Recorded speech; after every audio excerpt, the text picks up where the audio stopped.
Alright, Joe here, welcome back to We Need to Talk. This is of course the show that looks at football on the internet over the past 7 days. 7 days that has seen Manchester City beat West Ham in the most hotly contested battle of the week. Way to the finish line. You wonder where Leroy Sané is the last few weeks. I reckon he's under there. That is absolutely brilliant. Second half coming next. Steve Bruce with meat on the mind. How's the bacon then, Steve? How's the bacon, did you say? And Jose Mourinho mugging off journalists yet again. Hi guys. Great question, mate. Anyway, this week we need to talk about Barcelona.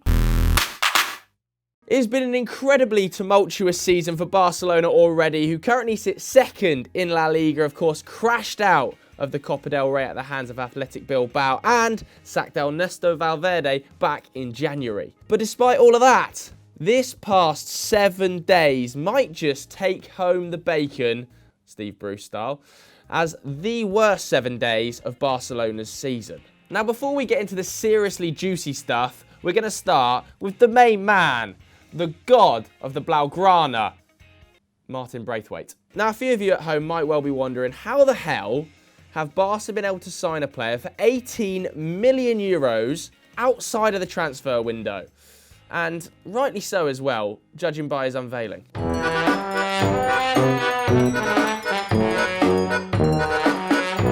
Well, it all comes down to a few La Liga rules, which basically allow players to be transferred if the club they're going to have a serious injury. And that's what's happened at Barcelona. They had to prove to the Spanish FA that both Ousmane Dembélé and Luis Suarez were going to be out for a term longer than 5 months. And they did so, because Dembélé and Suarez both out for 6. Now, this little loophole allows Barcelona to sign any player from La Liga and register them in their La Liga squad at any time. And the player they've selected, Barcelona, is 18 million euro signing Martin Braithwaite from Leganes. Martin Braithwaite, who the hell is he? You guys at home might be asking. Well, let's put some respect on his name firstly, because I've seen headlines like this week calling him a flop. What an absolute disgrace!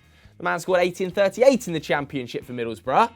That's a good tally. Put some respect on his name. But in all seriousness, it does seriously affect the club that they've signed him from, Leganes. Yes, they received that 18 million euro buyout clause, don't they? But it effectively condemns them to relegation. They're currently 19th in the league, and Braithwaite is their top scorer. He's got 8 in 18 games, which is a pretty decent return. And the club are absolutely furious with the transfer. CEO of Leganes, Martin Ortega, said, "The one who is damaged by this is Leganes. We want to raise our voice. The damage is enormous. We do not understand the current regulation in any way that a team, because a long-term player is injured, may unilaterally transfer that problem 100% to Leganes," which is effectively what's happened. Barcelona have got a body in, but Leganes have lost one. So it's pretty unfair on Leganes. It's kind of the equivalent of Timu Pukki leaving Norwich for Manchester City, because Norwich would be totally screwed and Manchester City might not even use him. Slightly unfair in my opinion, but do you guys think it's a fair transfer? You can vote in the poll up there to let me know. Right, so that's Martin Braithwaite out of the way, which has already caused some waves in the Barcelona community. But this next story about Barca is what's caused a tsunami, quite frankly, of hatred towards Josep Bartomeu, the Barcelona president. The whole thing sprung from a pretty shocking report from, bear with me here, Le Jota del que te jugues. That was awful, but it's basically a podcast and radio program on SER Catalunya, a radio station in Barcelona. Now, SER claimed that Barcelona had paid a firm called i3 Ventures over $1 million to create fake accounts on Facebook and Twitter and attack Messi, Piqué, a host of other players, a host of other managers, and presidency candidates. The report said that the club did so to protect the image of President Josep Bartomeu by bringing down those that have publicly disagreed with him, as well as any potential rivals for the club presidency in the future.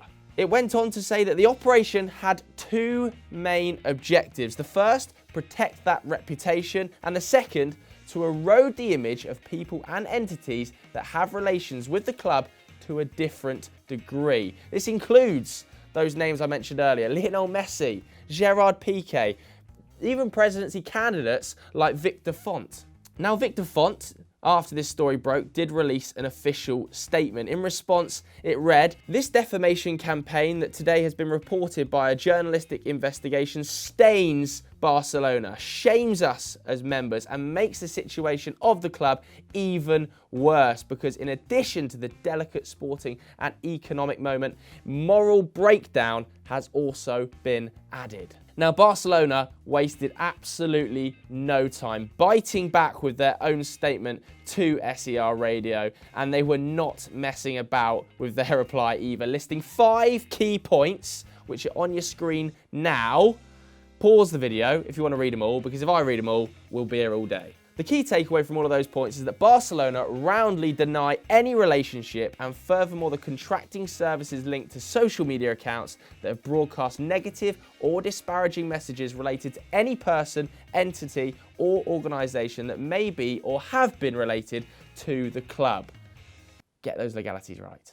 Now, despite all of this, Barcelona fans were obviously raging at the news. Hashtag Bartomeu out was, of course, trending worldwide, and fans were calling for an early presidency election between Bartomeu, Victor Font and other candidates. But things got even worse for Bartomeu just 2 days later, when Marca actually published a pretty sensational article which detailed a play-by-play action of how he had tried to sabotage Font's presidential campaign. So with all these reports flying around, ESPN then reported that Bartomeu had organised a sit-down between himself and the chiefs in the dressing room: Lionel Messi, Gerard Piqué, and the other 2 captains that I can't remember the name of. One of them, Sergio Roberto.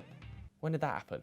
That meeting is said to have lasted over 35 minutes, but despite sources saying that the players appreciated his attempts at an explanation, clearly the waters were still a little bit muddy afterwards. That's because Lionel Messi, the next day, told Mundo Deportivo, "The president told us the same things he said in public, the same things he said at the press conference. What was the situation, what had happened, and I cannot say anymore. The truth is, I see weird things happening."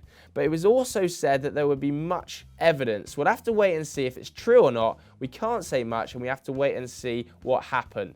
Frankly, the subject seems strange to me. Obviously, this comes just weeks after Lionel Messi had a very public spat with sporting director Eric Abidal after posting on his Instagram story a rebuttal to Abidal's suggestions that the players didn't work hard enough under previous coach Ernesto Valverde. So right now, Barcelona is an absolute shambles. Everybody hates them because of the Martin Braithwaite transfer. The players are a little bit unsure of the presidency. The president is not on good terms with the fans, and this whole social media situation is an absolute mess. But Barcelona fans, I want to hear from you at home. Where do you go from here?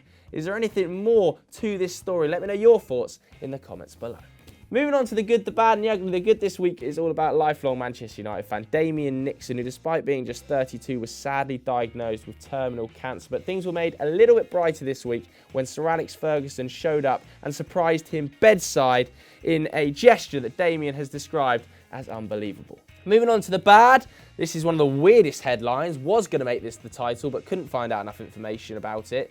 Basically, an amateur soccer player in France who plays for Sutric has been banned from playing the game for 5 years for biting an opposing player's penis. So badly, by the way, that he had to have 10 stitches in his knob.